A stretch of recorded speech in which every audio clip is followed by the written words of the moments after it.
Now, there's a new bombshell report in the Washington Post about the origins of the much vaunted Trump dossier, or I should say the very controversial Trump dossier. Now, this, of course, is the same dossier that is filled with salacious dirt on Donald Trump, and some claims that were so outrageous that many outlets refused to rub the story until, of course, BuzzFeed got a hold of it. Now, I, of course, said, hey, man, BuzzFeed, don't publish things if you don't know that they're true, if they cannot be verified. And they did so anyway. And, of course, fallout ensued. Now, the Washington Post, like I said, has now published a report on who funded this dossier. Now, the Hillary Clinton campaign, apparently, and the Democratic National Committee had funded research, according to the Washington Post, that resulted in now a famous dossier containing allegations about President Trump's connections to Russia and possible coordination between his campaign and the Kremlin, according to people familiar with the matter. Now, Mark E. Elias, a lawyer representing the Clinton campaign and the DNC, had retained, apparently, Fusion GPS, a Washington firm, to go and conduct this research. So this gets a little complicated, so try to bear with me here. Now, so Mark Elias, like I said, working for the campaign, he decides, okay, I'm going to get this firm, Fusion GPS, to go and do this research. Fusion GPS decides to hire Christopher Steele. Now, Christopher Steele is a former British intelligence officer with ties to the FBI and the U.S. intelligence community. He had actually done some work on behalf of the intelligence community before, so that's why they knew him. They're like, hey, if you're going to do some investigation, hire this guy. So GPS, Fusion GPS said, okay, we're going to hire this guy and we're going to let him do this investigation into President Trump. Now, this is according to people who know, who are around this situation and know Steele and know and have some of the ties between the FBI and the intelligence community. Now, they spoke on the condition of anonymity.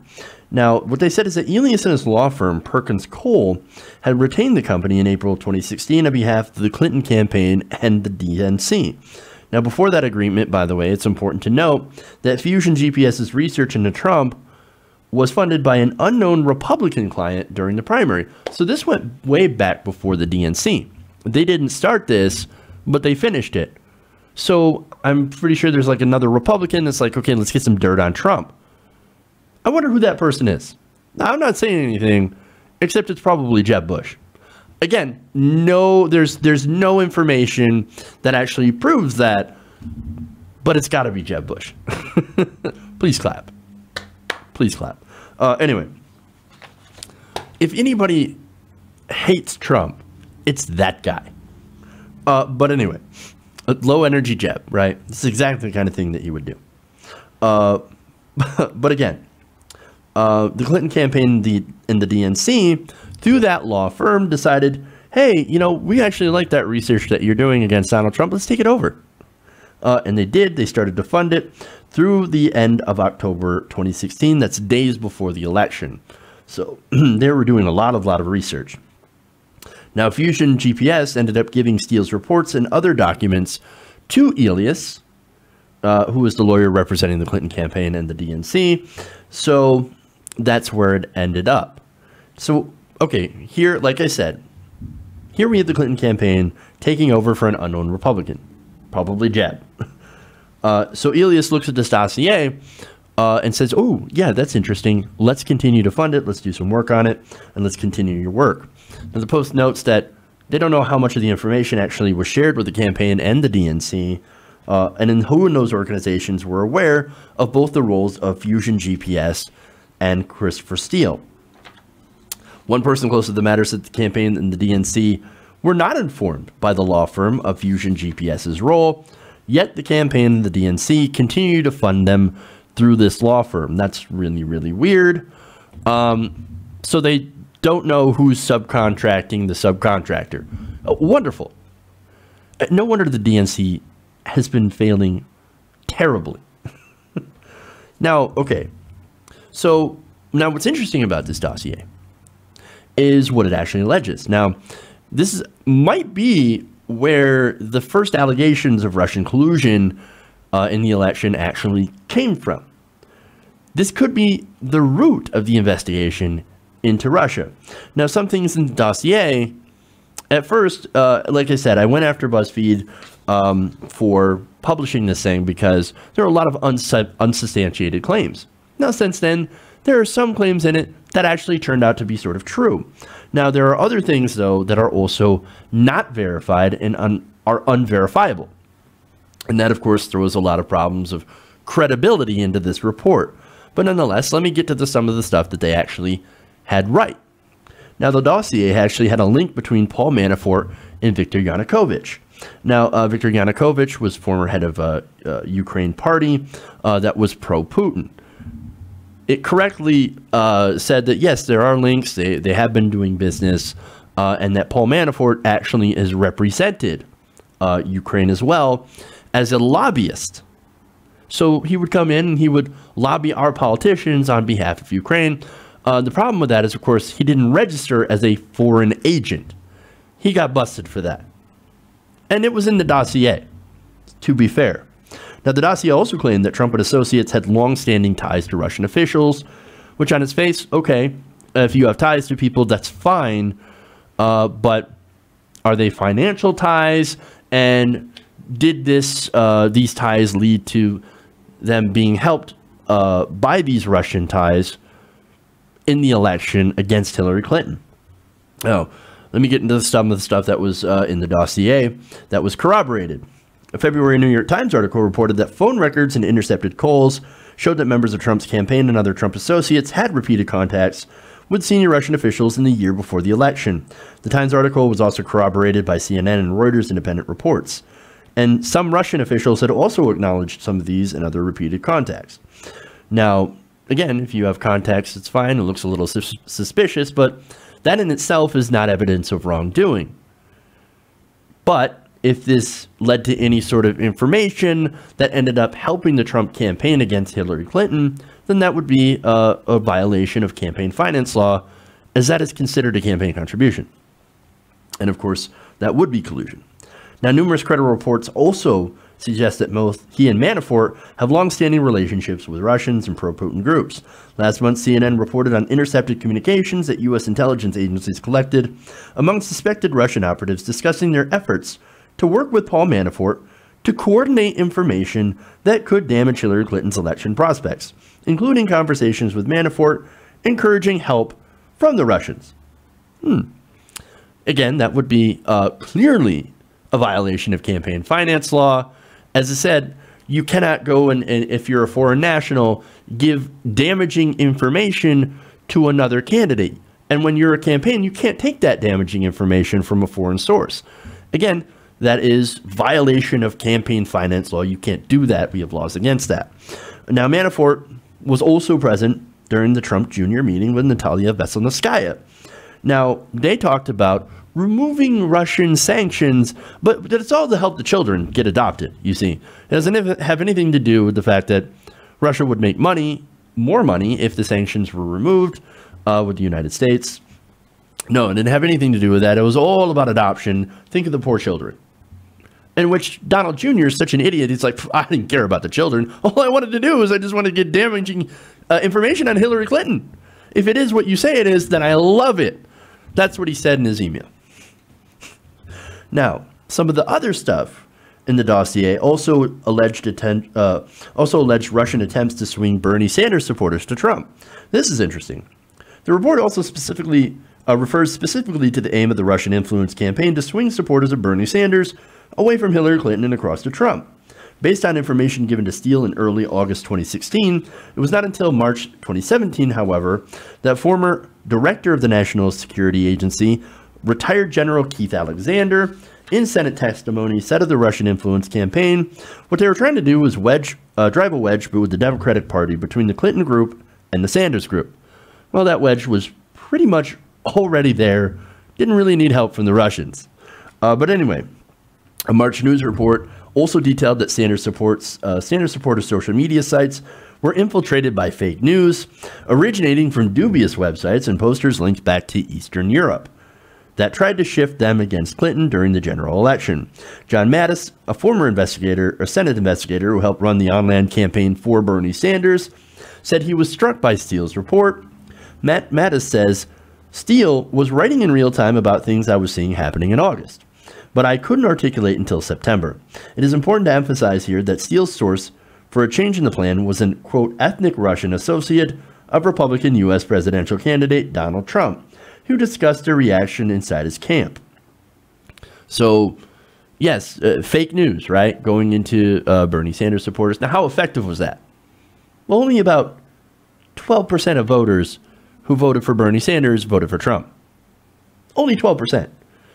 Now, you might think, oh my God, that's crazy. All that Russian propaganda must have actually worked because so many people crossed over from Bernie to go vote for Trump. But actually, if you look at the number of, for example, Hillary Clinton voters that swung over to John McCain in 2008, it was almost about a quarter of them. So compared to that, the people who switched over to Trump, fairly small. So again, that's a misleading talking point used by establishment Democrats. Now, that didn't mean the attempt didn't exist. I'm sure it did. One of the things the Russians actually did do is try to do, use social media bots and spread fake news and propaganda. We do that. We've done that in the United States and other countries. So, of course, other countries would try to do the same thing here. It's trying to influence elections so that your country can get somebody there who's more sympathetic to you.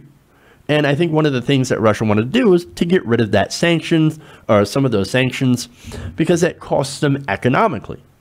Makes all the sense in the world. Now, like I said, the attempt existed, right? Now, again, I don't think that's a deciding factor in the election. For one, Sanders attracted a lot of change-minded independents and even Republicans that were tired of the establishment and were tired of the corruption in the establishment. And some of those people, that 12%, did end up buying some of Trump's snake oil, and I'm sure at this point do regret it. But anyway, now, that's some of the stuff that's actually been proven in the dossier. Let's go to some of the stuff that cannot be verified and that cast real doubts on the veracity of this. And that's going to be important, especially now it's been shown who actually funded this dossier. Now, one of the biggest things, the most salacious things, is the so-called PP tape. That is the thing that the dossier is most well known for. And again, one of the most ridiculous charges. Now, the problem with that, for one, again, that specific example, it says there were 4 separate sources within that hotel where that happened. 4 separate sources.